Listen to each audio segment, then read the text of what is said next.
Demographic balance, अब हम इसको माने न माने, ये महत्व की चीज तो सब जगह मानी जाती है।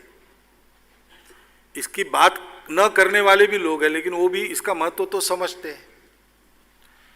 तो डेमोग्राफिक बैलेंस भी रहना चाहिए। इसको ध्यान में रखकर एक जनसंख्या के बारे में नीति हो।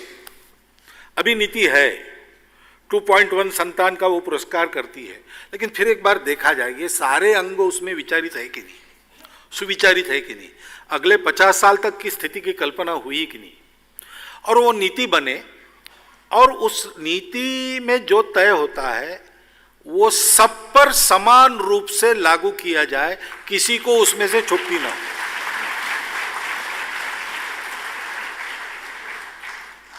जहां समस्या है वहां पहले उपाय हो, यानी जहां बच्चों को पालन करने की क्षमता नहीं है लेकिन बहुत बच्चे हो रहे हैं, उनकी परवरिश ठीक नहीं होगी तो अच्छे नागरिक नहीं मिलेंगे, वहां पहले उपाय हो। जहां ऐसा नहीं है वहां लागू तो करना है सब पर, उन पर भी, लेकिन थोड़ा बाद में किया तो भी चलेगा। लेकिन ये कानून बनाकर लागू करने से स्वीकार करेंगे लोग, ऐसा नहीं है। मैं स्वयं 1 साल सरकारी नौकरी में था और फैमिली प्लानिंग कैंपेन का वो पीक था, तो हम सब किसी भी डिपार्टमेंट को हमको ये काम करना पड़ता था। तब गांव-गांव में जाकर मैंने इसके लिए प्रचार किया है और देहातियों के प्रश्न सब सुने हैं।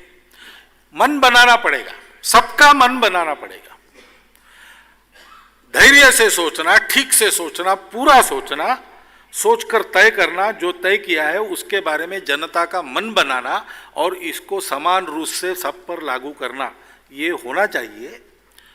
उसके उपकार ही होंगे, फायदे ही होंगे। और इसमें और एक बात ध्यान में रखनी चाहिए कि जन्म दर की एक बात है। अब हिंदुओं का जन्म दर घट रहा है या बढ़ रहा है, जो भी आप कहेंगे, इसके लिए नीति जिम्मेवार केवल नहीं रहती है, तो सोच भी रहती है। उचित सोच क्या हो परिवार में संतान, क्योंकि संतान कितनी ये केवल देश का प्रश्न नहीं, एक एक परिवार का भी प्रश्न है। तो उसका संतुलित विचार कैसे करना, इसका भी प्रशिक्षण समाज को मिलना चाहिए। लेकिन दूसरे 2 बातें हैं। डेमोग्राफिक इम्बैलेंस मतांतरण के कारण भी होता है, घुसपैठ के कारण भी होता है। मतांतरण के बारे में मैं बोल चुका हूं।